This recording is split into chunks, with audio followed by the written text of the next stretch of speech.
उदय देवाला सांगितलं पांडुरंगाला दाराच्या मागची सगळी जाऊ दे.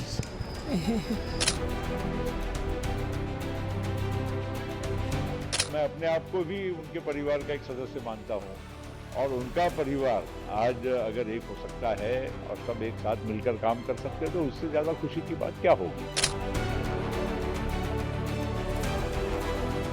आशाताई पवार जो हमारी अजीत दादा की माता जी है, मैं उनको प्रणाम करता हूँ और उनकी जो सोच है उनको भी प्रणाम करता हूँ भाई. लेकिन आपका जो प्यारा बच्चा है वो डर के मारे भाग के गया है बीजेपी के पास.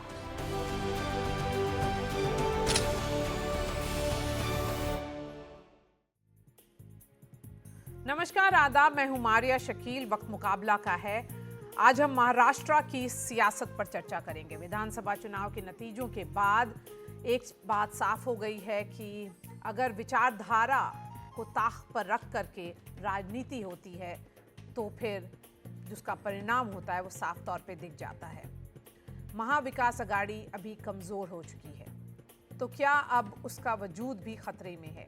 ये सवाल इसलिए ज़रूरी है क्योंकि शरद पवार और अजीत पवार के एक होने के कयास लगाया जा रहा है और उद्धव ठाकरे बीएमसी का चुनाव अकेले लड़ेंगे. तैयारी उन्होंने कर ली है. आज इससे जुड़े तमाम सवालों पर मुकाबला करेंगे और चर्चा करेंगे. हमारे साथ स्टूडियो में दो वरिष्ठ पत्रकार संजय सिंह और समीर मौजूद हैं. हमारे साथ भाजपा के शाजिया इल्मी कुछ देर में जुड़ेंगी. शिवसेना शिंदे गुट के प्रवक्ता कृष्ण हेगड़े भी जुड़ेंगे. उद्धव ठाकरे गुट से आनंद दुबे जुड़ गए हैं और एनसीपी शरद पवार गुट से सुरैना मल्होत्रा होंगी. चर्चा की शुरुआत करेंगे, लेकिन पहले ये रिपोर्ट देखिए. चाचा को अपनी ताकत पर पूरा भरोसा था, लेकिन विधानसभा चुनाव के नतीजों ने बता दिया कि भतीजा ताकतवर हो गया है. लिहाजा परिवार भी चाहता है कि दोनों एक हो जाए. अजीत पवार की मां आशाताई पवार ने भगवान विठ्ठल से यही मांग की है. उदय देवाला सांगितलं पांडुरंगाला दाराच्या मागची सगळी जाऊ दे. आता या पद्धतीने सगळीकडनं संवाद सुरू व्हायला लागले. लवकरात लवकर या वर्षात व्हावं असं वाटतंय. शरद पवार आणि अजित दादा एकत्र यावे. ग्रुप हुए हैं. हमारी पार्टी तो एनसीपी है. अगर सब मिलकर अगर हम साथ आ सकते और पवार फैमिली अगर साथ में एक हो सकती है तो उसमें हमें तो खुशी होगी. तो क्या दोनों पवार खेमों में कुछ खिचड़ी पक रही है? ये मुमकिन है क्योंकि संकेत लगातार मिल रहे हैं. 12 दिसंबर को शरद पवार के 85वें जन्मदिन के मौके पर अजीत पवार जब अपने परिवार के साथ शरद पवार से मिलने उनके घर पहुंचे तो स्वागत करने के लिए सुप्रिया सुले तैयार थी. 14 दिसंबर को शरद पवार की पार्टी से विधायक रोहित पवार की मां सुनंदा पवार ने कहा कि अब परिवार को एक हो जाना चाहिए. अब सवाल ये है कि चाचा और भतीजे के एक होने के कयास कहीं शरद पवार की रणनीति का हिस्सा तो नहीं? शरद पवार की रणनीति के पीछे वजह महाविकास आघाड़ी का खत्म होता वजूद भी हो सकता है. मैंने कहा था कि विधानसभा चुनाव के बाद महाविकास आघाड़ी की स्थिति ऐसी बनने वाली है, एक दिल के टुकड़े हुए हजार, कोई कहाँ गिरा कोई कहाँ गिरा, ये स्थिति महाविकास आघाड़ी की हो चुकी है. ये मैंने बात कही थी चुनाव के पहले, यही हो रहा है. अब महाविकास आघाड़ी में बहुत असंतोष है, उनके दिल टूटे हुए हैं, मानसिकता पूरी नीचे आ चुकी है. कोई किसी से बात करने को तैयार नहीं है. सारे संवाद बंद है, सारे संवाद है, सभी में विसंवाद हो गया है. लोकसभा चुनाव में अच्छे प्रदर्शन के बाद महाविकास आघाड़ी को विधानसभा चुनाव में भी बम्पर प्रदर्शन की उम्मीद थी, लेकिन हुआ उल्टा. शायद यही वजह है कि तीनों पार्टियों में रस्साकशी बढ़ती जा रही है. खबर है कि उद्धव ठाकरे की पार्टी अकेले ही बीएमसी चुनाव लड़ने की तैयारी कर रही है. दिलचस्प ये कि हाथ छूट रहा है, साथ छूट रहा है, लेकिन भरोसा नहीं टूट रहा है. शिवसेना माननीय उद्धव ठाकरे यांच्या नेतृत्वाखाली उद्धव ठाकरे के नेतृत्व वाली शिवसेना एकदम मजबूत है. किसी एक हार से हम डरने या भागने वालों में से नहीं है. महानगर पालिका की तैयारी शुरू है और हम उसी ताकत के साथ चुनाव में उतरेंगे। मुझे विश्वास है कि हम लड़ेंगे, संघर्ष करेंगे और महानगर पालिका में हमारी सरकार बनेगी। मराठी माणसाचा झेंडा कायम ठेवू। थोड़ा इंतजार तो करिए, तस्वीर और साफ हो जाएगी। 9 जनवरी को शरद पवार ने पार्टी के विधायकों की बैठक बुलाई है। इस बैठक में रायशुमारी की जाएगी। अब अगर शरद पवार के खेमे की बयार बदल रही है तो तय मानिए कि उद्धव ठाकरे अकेले ही आगे बढ़ेंगे। मुंबई से रौनक कुकड़े, एनडीटीवी इंडिया के लिए।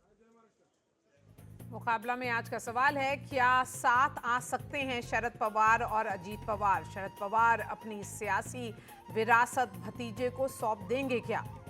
और एक और सवाल ये है कि क्या महाविकास अघाड़ी में सब कुछ ठीक चल रहा है, या ये पूछा जाए कि कुछ भी ठीक नहीं चल रहा? यहाँ पर जो हमारे साथ पत्रकार हैं समीर, वो महाराष्ट्र की राजनीति को बहुत ही अच्छे से देखे हुए हैं। और समीर, मैं आपसे ये पूछना चाहूँगी कि ये क्विंटेसेंशियल, ये कहा जाता है कि शरद पवार की जो राजनीति है वो हमेशा गेसिंग गेम की रही है, कि सब लोग सोचते रहें कि वो उनका नेक्स्ट मूव क्या होगा और वो सबको सरप्राइज करते रहेंगे। तो क्या वही एक ये माना जाए? देखिए, निश्चित रूप से शरद पवार की राजनीति ऐसी रही है कि बहुत अंदाज़ लगाना मुश्किल रहा है कि वो क्या निर्णय लेंगे। लेकिन अब शरद पवार उम्र के उस दौर में पहुंच चुके हैं कि अब उनके पास बहुत स्पेस है नहीं। 84 ईयर्स के ओल्ड शरद पवार हो चुके हैं। और शरद पवार अभी विधानसभा चुनाव के पहले कह चुके हैं कि अब मैं राज्यसभा में नहीं जाऊंगा, ये मेरा आखिरी चुनाव है। और वैसे भी जो परिणाम आया तो वो राज्यसभा जाने की स्थिति में नहीं है। उनके पास सिर्फ 10 विधायक है और पूरी महाविकास अघाड़ी मिलकर भी उनको राज्यसभा भेजने की स्थिति में नहीं है। अब शरद पवार को ये समझ में आ रहा है कि जिस तरीके से लोकसभा चुनाव में उन्होंने बेहतर प्रदर्शन किया था कि वो 8 सीटें जीती थी और अजीत पवार को सिर्फ 1 सीट मिली थी, सुनील तटकरे की। अब विधानसभा चुनाव में उसका उल्टा पूरा हुआ है और पूरा वोट बैंक अजीत पवार के पास चला गया है। अब शरद पवार को लग रहा है कि अब अगला जो चुनाव होने वाला है वो कॉर्पोरेशन के इलेक्शन होंगे, उसमें शरद पवार के लिए बहुत मुश्किल होगा कि अब बारामती में वो कैसे सर्वाइव करेंगे या बाकी कॉर्पोरेशन में। इसके अलावा जब 2029 का लोकसभा चुनाव आएगा तो अब बारामती से उस समय सुप्रिया सुले को जिताने के लिए क्या रहेगा? शरद पवार उस समय 89 ईयर्स के हो जाएंगे। शरद पवार जानते हैं कि फिजिकली वो फिट नहीं है। तो अब महाराष्ट्र की जनता जो राष्ट्रवादी कांग्रेस शरद पवार के जुड़ी थी वो जानती है कि शरद पवार के पास अब राजनीतिक बहुत समय बचा नहीं है। तो निश्चित रूप से ये विधानसभा से तय हो गया है कि अब लोग अजीत पवार को मार रहे हैं। और अजीत पवार, वैसे भी शरद पवार ने जो राजनीति की थी कि स्टेट अजीत पवार के पास था, सेंटर शरद पवार और सुप्रिया सुले देखते थे। सुप्रिया सुले सांसद बनी, अजीत पवार विधायक बनकर प्रदेश की राजनीति देखते थे। तो जो डिवाइडेशन था क्लियर कि सुप्रिया दिल्ली देखेगी, अजीत पवार स्टेट देखेंगे। अब मुझे लगता है कि जनता ने भी तय कर दिया है कि सुप्रिया को हमने दिल्ली दिया था लोकसभा जीतकर बारामती से, और विधानसभा में अजीत पवार को जिताकर, उसके कैंडिडेट्स को जिताकर ये तय कर दिया है कि प्रदेश की राजनीति में अजीत पवार हमारे लीडर है, शरद पवार नहीं है। तो मुझे लग रहा है कि अब शरद पवार के लिए बहुत ज़्यादा स्पेस नहीं बचा है। और हो सकता है आने वाले दिनों में, क्योंकि अब एमएलसी के इलेक्शन होंगे, तो एमएलसी में अगर किसी को भेजना है तो विधायक तो लगेंगे। शरद पवार अजीत पवार की तरह भाजपा के साथ काम कर सकते हैं? निश्चित रूप से कर सकते हैं। देखिए, शरद पवार तो कहते हैं कि मैं अजीत पवार के साथ हूँ, तो अजीत पवार का कॉल है, वो किसके साथ गया है? शाजिया आलमी जी, तो दरवाजा खुल गए उनके लिए, क्यों नहीं आए वो? जब उन्होंने 75 ईयर्स मनाया था तो प्रधानमंत्री पहुंचे थे, सारे वरिष्ठ नेता जो हैं हिंदुस्तान में, सब पार्टीज के, सब वहां पे मौजूद थे और सब ने बहुत तारीफ की थी शरद पवार का कंट्रीब्यूशन के, इन्होंने राजनीति में इतना ज़्यादा कंट्रीब्यूट किया है। देखिए, चुनाव हो गए, रिजल्ट आ गए, हमने देखा किस तरह से अप्रत्याशित तौर पर जीत हासिल हुई, हैट्रिक हुई। तो ये सबके सामने है, सारे के सारे तथ्य, सारे के सारे तर्क। अब बात आती है परिवार की और उनके जो अंदर के उनके जो ख्वाहिशात हैं उनकी माँ के, जिस तरह से अजीत पवार जी की माता ने एक साथ आने की गुहार लगाई है, बाकायदा दुआ की है, तो ये उनके परिवार पर है। और जाहिर सी बात है, इस पर कोई लोकस किसी का हो नहीं सकता, क्योंकि पारिवारिक रिश्ते भी पुराने हैं और कार्डर्स हैं। मुझे लगता नहीं कि इसमें किसी को भी कुछ कहने या करने की, जो उस परिवार से नहीं है, की ज़रूरत है। और अगर इस उम्र के इस पयाम पर अगर साथ आना चाहेंगे अजीत पवार जी के, उनको ब्लेस करना चाहेंगे शरद पवार जी, तो कोई इसमें किसी को कोई भी तकलीफ या मतभेद नहीं है। तो मुझे लगता नहीं कि हमें किसी भी तरह से इसको बहुत ही ज़्यादा पर्सनली कि हमें अफेक्ट करे, हमें ऐसा देखना चाहिए। अब चाचा हैं, भतीजे हैं, पुराना रिश्ता है, बहुत पुरानी पार्टी है, कि आपस में सोचेंगे मिलकर। जहाँ तक बात है हमारी सरकार की, एक पुख्ता सॉलिड जिसका फाउंडेशन है, जिसे बहुत कुछ करना है, हमारा पूरा की पूरा ध्यान उस पर एकत्रित है और उससे कोई हमें डगमगा नहीं सकता। जी, तो आनंद दुबे जी, एक तरफ तो हुआ इमोशंस, भावुक होकर के अगर उनकी माँ ने कुछ कहा, लेकिन महाविकास अघाड़ी का वजूद भी अब बिखरते हुए नजर आ रहा है। अगर बीएमसी के चुनाव में उद्धव ठाकरे ने कह दिया है कि वो अलग से चुनाव लड़ेंगे, तो महाविकास अघाड़ी कहां पर है अभी? मारिया जी नमस्ते। देखिए, राजनीति संभावनाओं का खेल है। संभावनाएं हमेशा जिंदा रहती हैं।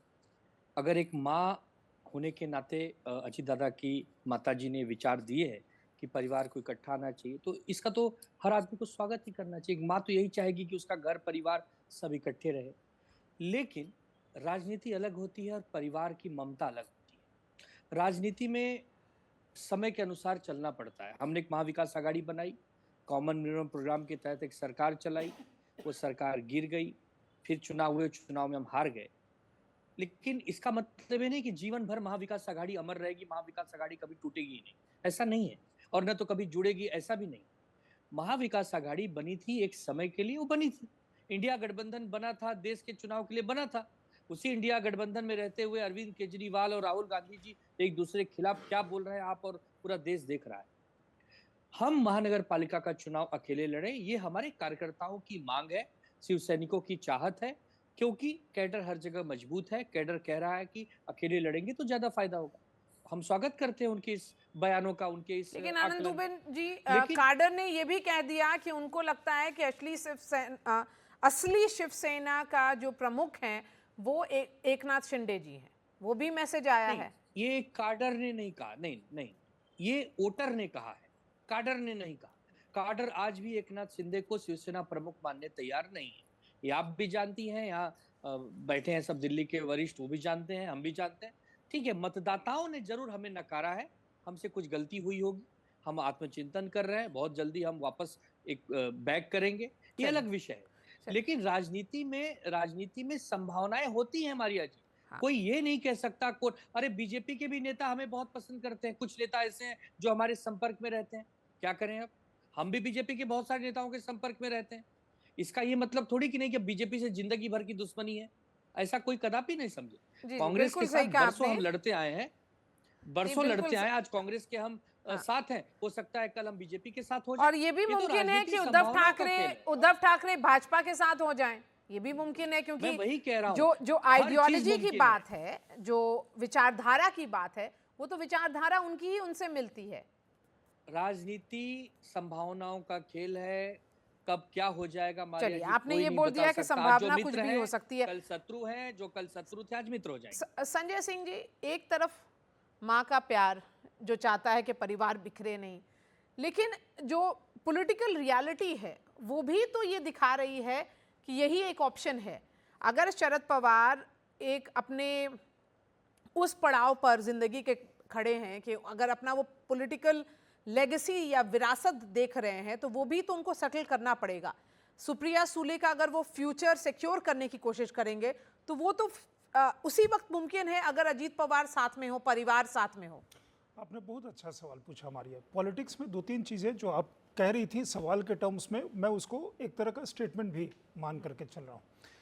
एक तो टाइमिंग, पॉलिटिक्स में टाइमिंग सबसे इंपॉर्टेंट चीज़ है। दूसरा प्रैग्मेटिज्म, जो पॉलिटिकल, जैसे आनंद दुबे जी जो कह रहे थे उस पर मैं बाद में आऊँगा, उन्होंने लगभग सारी बात कह दी। दूसरी चीज़ है कि आप संभावनाओं का खेल तब बनता है जब परिस्थितियों का निर्माण होता है, और जब परिस्थितियों का निर्माण होता है तो कुछ तरह के संदेश दिए जाते हैं अलग अलग क्वार्टर से। तो जो अजीत पवार की मां ने कहा है या प्रफुल्ल पटेल जिस चीज़ को कह रहे हैं कि लगभग मतलब शरद पवार हमारे लिए देवतुल्य हैं और परिवार के साथ आने की बात है, ये एक माहौल बनाने की बात है ताकि एक सम्मानजनक स्थिति शरद पवार जी के लिए बनाई जाए कि वो माँ का एक संदेश है, परिवार को साथ में आना है, मतलब उनकी भावों हुई या भाभी हुई जो भी, और साथ में एक संदेश ये है। और बाकी चीज़ जो आप फ्यूचर की बात करते हैं कि लिगेसी अदरवाइज एक ब्रोकन, खंडित, मतलब उसका और सब कुछ जीवन में अच्छा चला और बाद के अगर परिवेश में वो ठीक नहीं रहता तो आपकी जो लिगेसी छूटती है वो लिगेसी अच्छी नहीं छूटती। तो इसलिए ये माहौल बनाया जा रहा है ताकि उस माहौल के हिसाब से आने वाले समय में, जैसे विधानसभा में उनकी संख्या काफ़ी खराब हो गई है ना, एनसीपी का झंडा बैनर सब कुछ उनके पास है, सेम हुआ है शिवसेना के साथ। तो ये दोनों माहौल बनाया जा रहा। आनंद दुबे जी को बात जो है बाकी सब लोगों की बात से एनसीपी में संभव है, उसमें कोई मतलब ज़्यादा मुझे आश्चर्य नहीं होगा। बीजेपी ने उनको पद्म विभूषण दिया है, उनको बार बार सम्मानित किया है, शरद पवार को हाई पेडेस्टल पे बीजेपी ने रखा है। जो आनंद दुबे जी यूबीटी के प्रवक्ता, वो जो कह रहे थे कि कल हम कांग्रेस के साथ थे, कल हम बीजेपी के साथ हो सकते हैं, ओरिजिनल हमारे सारी बातें उन्होंने कहा। वो बिल्कुल वो जो कह रहे हैं वो हेडलाइन है कि बीएमसी का चुनाव हम साथ लड़ेंगे, बीएमसी का अकेले लड़ेंगे, बीएमसी में हम पहले वो रहे हैं, वो इंडिया गठबंधन बना था, अभी कांग्रेस और राहुल गांधी और सारी संभावना उन्होंने बता दी, से लड़ रहे हैं। उन्होंने संभावना बता दी और उन्होंने मेरे ख्याल में राह भी बता दी किधर जा रहा है। सुरैना मल्होत्रा जी, क्या हो रहा है परिवार में, या बस परिवार की खिचड़ी है, बाहर वाले लोग कुछ ज्यादा ही पढ़ रहे हैं इसको? जी मैं एग्री करती हूँ कि ये जो है कि चलो इलेक्शंस हो गए, इलेक्शन में जो भी हार वगैरह हो गई है, बट इलेक्शन के बाद में जो परिवार की जो चीजें होती है, जो पारिवारिक, नॉट पॉलिटिकल नहीं, मगर के अच्छे रिलेशंस मेंटेन हो जावे, तो इसके लिए तो पवार साहब के बर्थडे के उनके बर्थडे के टाइम पे सब मिलने आए, रिलेशन अच्छे रखने की कोशिश हो रही है। बट इसमें कुछ राजकीय चीजें तो उसमें पढ़ने नहीं है, क्योंकि एक अब हमने देखा है कि पवार साहब की जो भी मतलब कठिनाई आई है वो फर्मली खड़े रहे हैं, उनमें ग्रेट पॉजिटिविटी है और पूरे मतलब उनके हमारे कार्यकर्ता वगैरह है सबको बहुत पॉजिटिव ऊर्जा देते हैं और उनकी विचारधारा, वो ऊर्जा मैं समझ रही हूँ मैम, वो पार्टी के प्रमुख हैं, मुखिया के तौर पर ऊर्जा देंगे, लेकिन बात है कि अगर अजीत दादा पवार और शरद पवार मिल जाएं तो क्या पार्टी को फायदा होगा? अभी तक तो कोई ऑफिशियल मैसेज ये तो है नहीं कि हमारे पार्टी के अंदर तो ये कोई मैसेज चल नहीं रहा है, ये सब बाहर से सब बातें हो रही है। इनफैक्ट जो मीटिंग की बात हो गई थी कि 8 और 9 तारीख को जो मीटिंग होने वाली है, तो उसी की मिनी मीटिंग जो मुंबई की भी हो गई थी, उसमें डिस्कशन तो यही था कि चलो नगर सेवक इलेक्शन जो लोकल स्थानिक इलेक्शन है उसके लिए तैयारी करो, जोर से तैयारी करो। उसमें कहीं ये बात छेड़ी नहीं गई कि हम लोग मिलने वाले हैं, क्या है, तो ये बात तो मतलब कोई बात ही नहीं हुई है। एक बड़ा इंटरेस्टिंग बात है, 12 दिसंबर को शरद पवार का जब बर्थडे था, तो जब प्रफुल्ल पटेल, सुनेत्रा पवार, अजीत पवार की वाइफ जो है अजीत पवार, जब मिलने गए तो एक केक दिया था शरद पवार को, और उसके ऊपर लिखा हुआ था एक है तो सेफ है। अच्छा। उस केक के ऊपर तो ये एक संदेश भी देने की कोशिश की गई थी।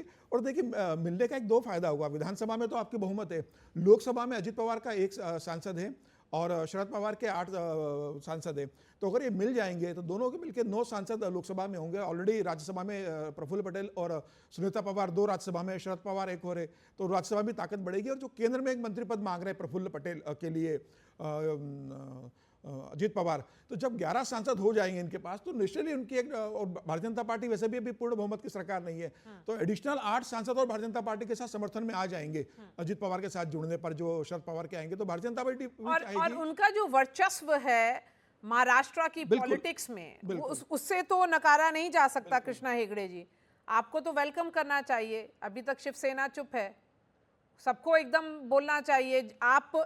मैंने इस इलेक्शन के दौरान एकनाथ शिंदे जी से बात की, उन्होंने भी तारीफ किया शरद पवार की, अजीत पवार से बात की तो उन्होंने ये भी कह दिया कि जो उन्होंने चुनाव लड़ाया था अपनी पत्नी को, वो गलत दाव था, बारामती से लोकसभा चुनाव लड़ाना सही नहीं था। इससे ज्यादा क्या इंडिकेशन देंगे? आर्य जी, एकनाथ शिंदे जी ने कहा अगर शरद पवार जी बड़े नेता है तो वो बड़े नेता है, उससे तो हम रास्ता तो नहीं कह सकते कि नहीं है। दूसरी बात यह है कि देखिए ये पवार फैमिली का अंतर्गत मामला है और इसमें शिवसेना को कुछ लेना देना नहीं है।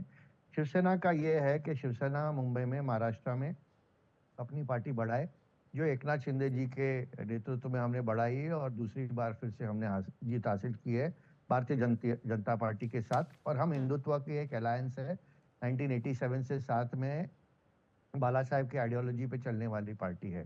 अब जो मैंने सुना है आनंद दुबे जी की बात, जो उद्धव ठाकरे जी की प्रवक्ता है, उन्होंने कहा है कि उन्होंने ये कहा है कि अभी इंडी गठबंधन नहीं रहा, उन्होंने ये भी कहा है कि महाविकास अघाड़ी नहीं रहा, और उन्होंने ये भी कहा है कि वो भारतीय जनता पार्टी के साथ आना चाहते हैं।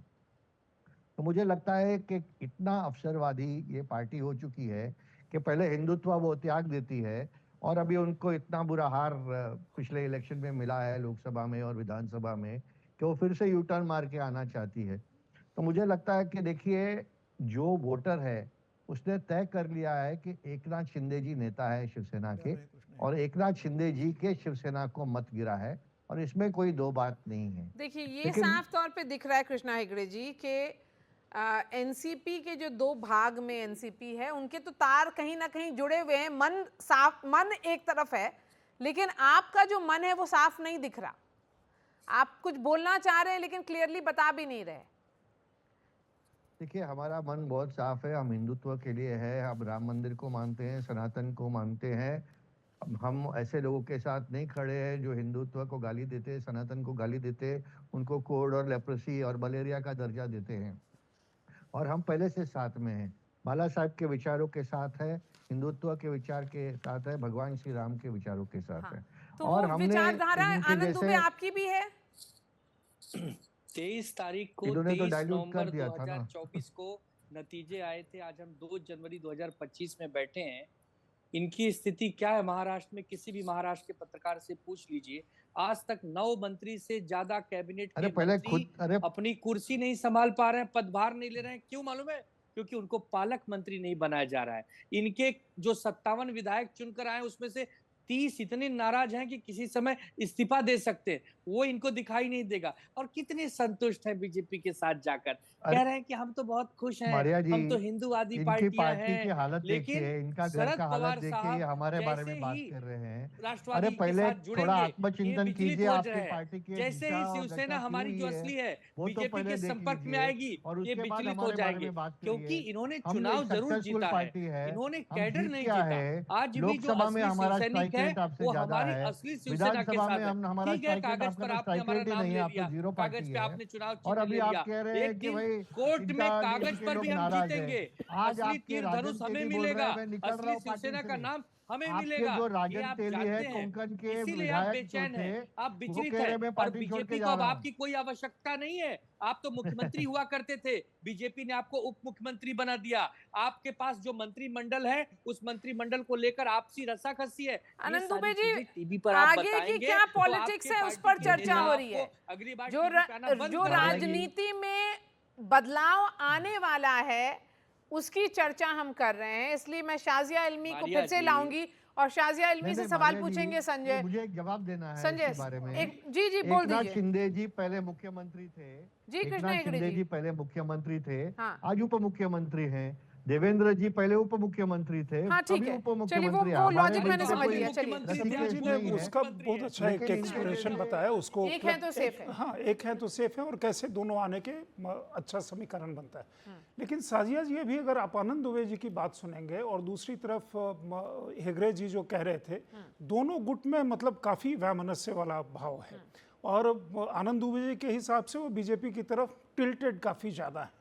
ये वाला अगर साथ में आए तो फिर ये कॉन्फ्लिक्ट आप कैसे रिजॉल्व करेंगे? क्योंकि वहाँ मुश्किल होगी। ये एनसीपी में कोई कॉन्फ्लिक्ट रेजोल्यूशन में मुश्किल नहीं है, लेकिन यहाँ पे कॉन्फ्लिक्ट रेजोल्यूशन में खासी मुश्किल हमें लगता है कि आपको सामना करना पड़ेगा। संजय जी, जितनी भी कॉन्फ्लिक्ट होनी थी, जितनी रस्साकशी होनी थी, जितनी तनातनी होनी थी, वो सब हो गई है।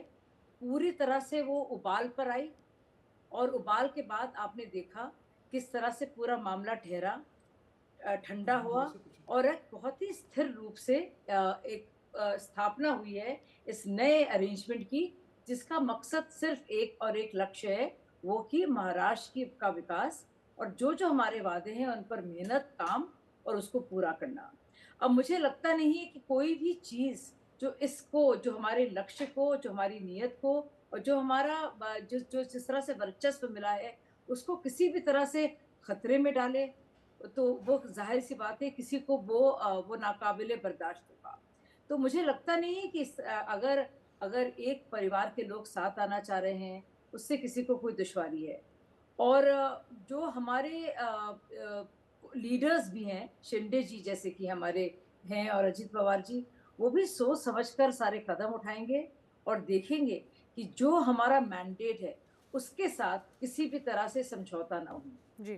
तो मुझे लगता नहीं है किसी भी तरह से कोई विरोधाभास है, कोई भी वन अपमैनशिप है, कोई इनसिक्योरिटी है।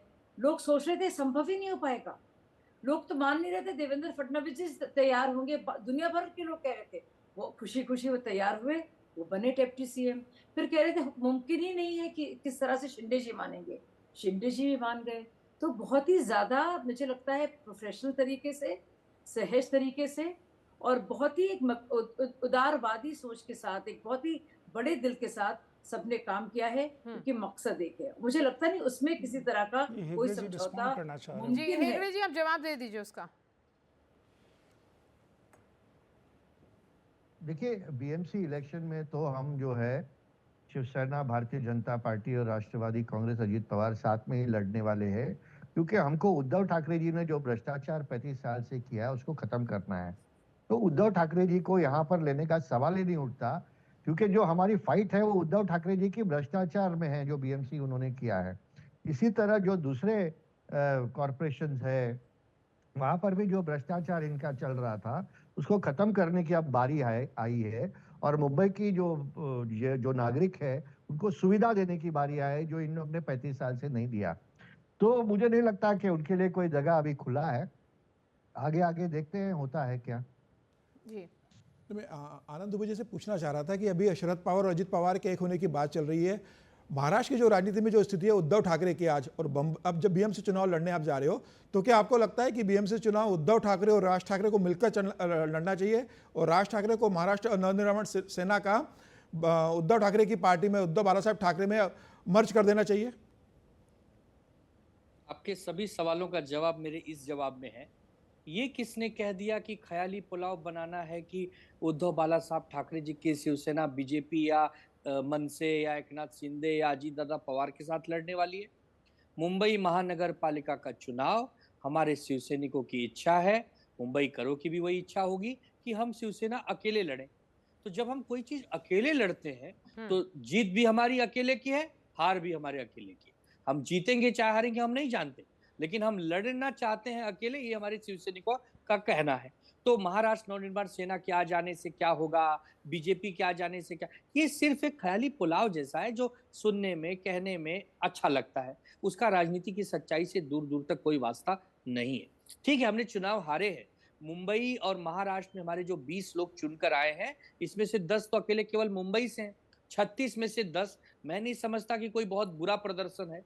ठीक है, हमें जरूर कमजोरी महसूस हुई है, जरूर हम हारे हैं, लेकिन इसका मतलब नहीं जीवन भर हम ही हारेंगे, ये भी कहीं लिखा हुआ नहीं है। महानगर पालिका का चुनाव का मुद्दा अलग है, देश के राज्य के मुद्दे अलग थे।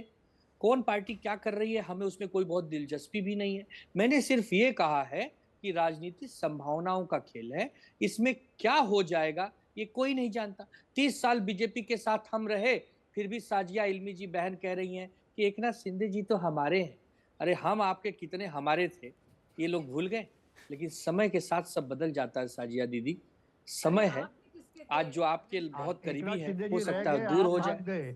एकनाथ शिंदे अरे हम कहीं नहीं भागे हैं, हम कहीं नहीं भागे हैं, आपने हमें धोखा दिया है, आपने पीठ में छुरा भुकवाने में मदद की।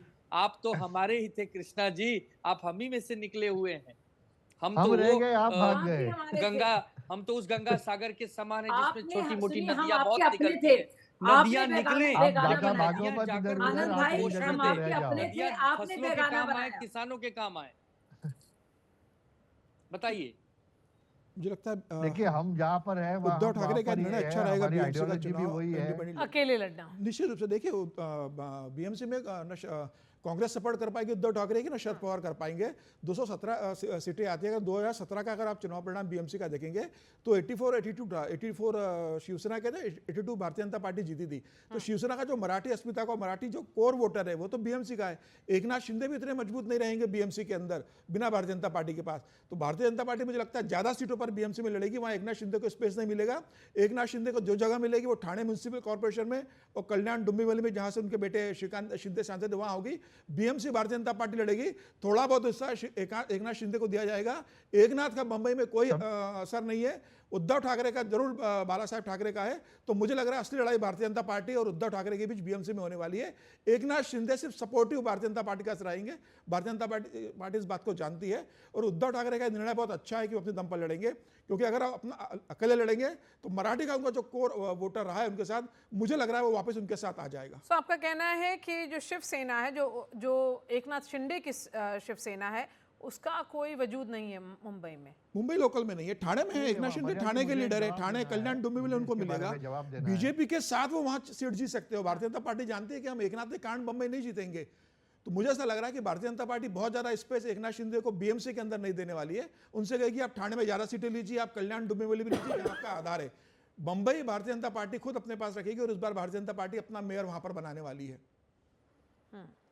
ओके, हेगड़े जी। आर्या जी, मुझे एक ऐड करना है यहाँ पर। देखिए, समीर जी को मैं थोड़ा आंकड़ा दुरुस्त कराना चाहता हूँ कि आज के दिन पे हमारे पास भी मुंबई में 5 से ज्यादा विधायक है, और उसके ऊपर लगभग इनके जितने साथ में जो थे हम पहले, उसमें से 70 से ज्यादा कॉर्पोरेटर वो एकनाथ शिंदे के पास आए हैं। और इसके लिए जो आपको पहले अगर लगता होगा कि एकनाथ शिंदे जी का वजूद मुंबई में नहीं है, तो ये जो बीएमसी का इलेक्शन हुआ आपको शॉक करेगा, क्योंकि उद्धव ठाकरे जी के पास इतने कॉर्पोरेटर भी नहीं बचे जो वहां पर लड़ सकते हैं। सभी जो कॉर्पोरेटर है 70 के ऊपर वो हमारे पास आए, एकनाथ शिंदे जी के पास आए, और इसके लिए मुझे लगता है कि ये बार बीएमसी में भी उद्धव ठाकरे जी के पार्टी का वॉश आउट होने वाला है, और भारतीय जनता पार्टी शिवसेना बहुत बड़ी ताकत में रहेगी, और साथ में हमारे अजीत पवार साहब भी रहेंगे। तो अजीत पवार, शरद पवार क्या आना मुमकिन है? एक तरफ ये साफ तौर पे दिख रहा है कि महाविकास अघाड़ी में सब कुछ ठीक नहीं चल रहा, तो महाविकास अघाड़ी बनाने का सबसे अहम रोल जो प्ले किया था सुरैना मल्होत्रा जी, वो तो शरद पवार ने किया था। अगर ये साफ तौर पे दिख रहा है, वही एक ग्लू थे, वही एक मैग्नेट हैं, तो अगर उद्धव ठाकरे चुनाव लड़ेंगे बीएमसी का अकेले, कांग्रेस ने भी साफ तौर पे कह दिया है कि उनका भी रास्ता अब अकेला रहेगा, एकला चलो रे रहेगा, तो फिर महाविकास अघाड़ी कहाँ रही? महाविकास आघाड़ी तो फॉर्म हुई थी, जिसे लोकसभा विधानसभा, इसके लिए अभी यहाँ शिवसेना उद्धव ठाकरे जी उनके वो लोग बोल रहे हैं कि वो लोग अकेले लड़ेंगे। अभी ऑफिशियल स्टेटमेंट तो अभी तक आया नहीं है, जो ना ही हमारे पार्टी से भी कोई ऑफिशियल स्टेटमेंट है, तो हम देख लेंगे। हम लोग जो सब मिले थे, एक साथ जो मिले थे, वो कॉमन मिनिमम चीजों के लिए साथ में मिले थे। जो हमारा उद्देश्य प्रोग्राम कुछ स्पेसिफाइड नहीं था, कुछ लिखित तौर पर नहीं था। बेसिकली सब लोग जो आए थे, जो वो पावर शेयरिंग अंडरस्टैंडिंग थी, पावर शेयरिंग अंडरस्टैंडिंग थी। तो अभी भी अंडरस्टैंडिंग तो है, सबके रिलेशन तो एक साथ, सबके साथ अच्छे ही रिलेशन है, ऐसा कुछ देयर इज नो वेमिनिस्ट से कुछ है ही नहीं है। तो अभी देखेंगे कैसे क्या हो रहा है। चलिए संजय सिंह जी। सुरैना मल्होत्रा जी काफ़ी मेजर्ड वो बोल रही हैं, क्योंकि मतलब वो सारी ऐसी बात करें कि दोनों ही स्थिति में वो ठीक रहे, मतलब उन्होंने कभी किसी चीज़ से वो डिनाई नहीं कर रही हैं। दूसरी चीज़ ये है कि एक कॉमन मिनिमम प्रोग्राम जो समझ में आता है, क्योंकि तब जब ये बना था तब शिवसेना एक थी, उसके बाद शिवसेना भी स्प्लिट हुई और एनसीपी भी स्प्लिट हुई, तो उनके पूरे कहने का जो मतलब है कि सार तो एक ही था ना, एंटी बीजेपी, उसके अलावा कुछ था नहीं। ये विधानसभा के चुनाव ने ऐसा एक बक्सा खोल दिया जिसमें जो आनंद दुबे जी ने कहा कि काडर साथ नहीं था, लेकिन वोटर एकनाथ शिंदे के लिए था, वोटर आपके अजीत पवार के लिए था। एनसीपी की लेगेसी ले गए अजीत पवार और बाला साहब ठाकरे की लेगेसी ले गए एकनाथ शिंदे। सो वहाँ की काफ़ी बड़ी चर्निंग है। बीएमसी एक प्रेस्टिजियस वहाँ का इलेक्शन है, तो मुझे लगता है अभी से लेकर के बीएमसी तक। और दूसरा लेगेसी, क्योंकि यही आप देखिए उद्धव ठाकरे गए उनसे, देवेंद्र फडणवीस से जाकर के उनसे मिलने, वो अपने आप में एक चीज़ इंगित करता है। बाकी आप देखिए एक सॉफ्टनिंग हो रही है, तो बीजेपी के लिए आने वाले समय में अगर वो संभावनाओं का खेल जो कह रहे हैं वो बनता है, एनसीपी के साथ ऑल गेन, शिवसेना के साथ there are going to be issues, लेकिन अभी का मतलब जितने प्रवक्ता जिन लोगों ने कहा उसमें शिवसेना के दोनों गुट से हम लोगों ने जो बात सुनी वो स्टैंड आउट करता है। एक और चीज़ जो आनंद दुबे जी ने बहुत महत्वपूर्ण कही कि उन्होंने कहा इंडिया अलायंस था, महाविकास आघाड़ी अब वहीं लड़ाई हो रही है, महाविकास आघाड़ी थी, अपने आप में ये काफी कुछ कह जाता है। चलिए एक छोटा सा ब्रेक लेंगे और फिर वापस आएंगे।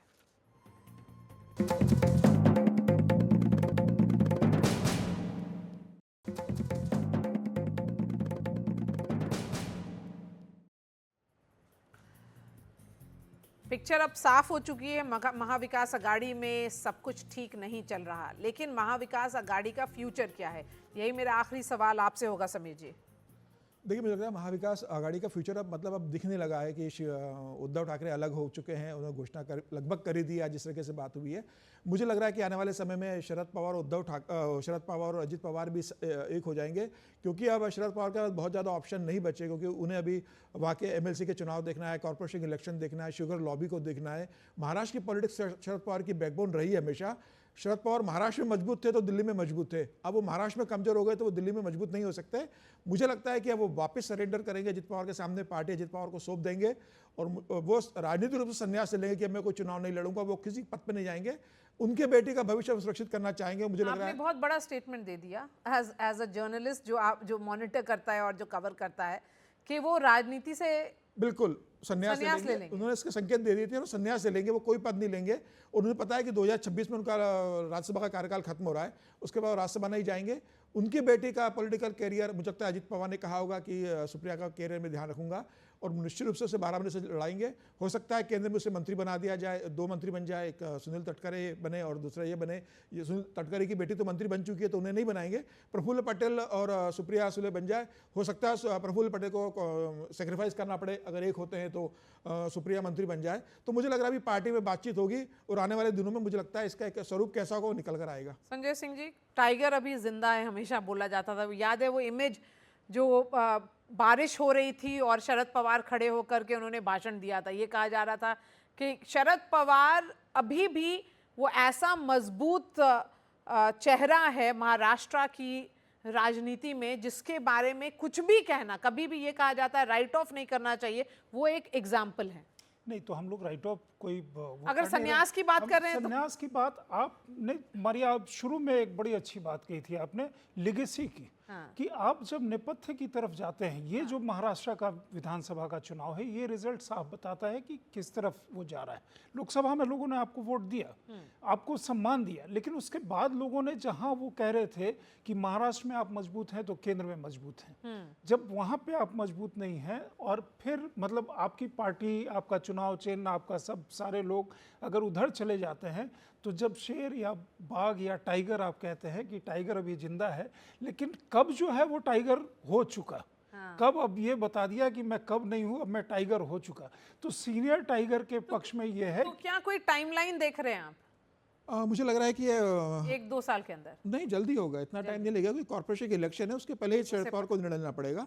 मुझे लग रहा है 1 साल के अंदर इसका निर्णय हो जाएगा। चलिए, एक चीज और है ना कि केंद्र में अब आपको पता है कि अगला चुनाव 5 साल बाद है और मोदी अभी भी स्ट्रांग है। जो अलायंस उन्होंने बनाया था उसका कुछ नहीं है, तो भविष्य को देखते हुए ये निर्णय। चलिए, संजय सिंह जी, समीर जी, शाजिया इल्मी, कृष्णा हेगड़े, डॉक्टर सुरैना मल्होत्रा और आनंद दुबे जी हमारे साथ जुड़ने के लिए शुक्रिया। मुकाबला में बात यहीं तक, कल फिर आएंगे और एक नए इशू पर मुकाबला करेंगे। शुक्रिया हमारे साथ जुड़ने के लिए।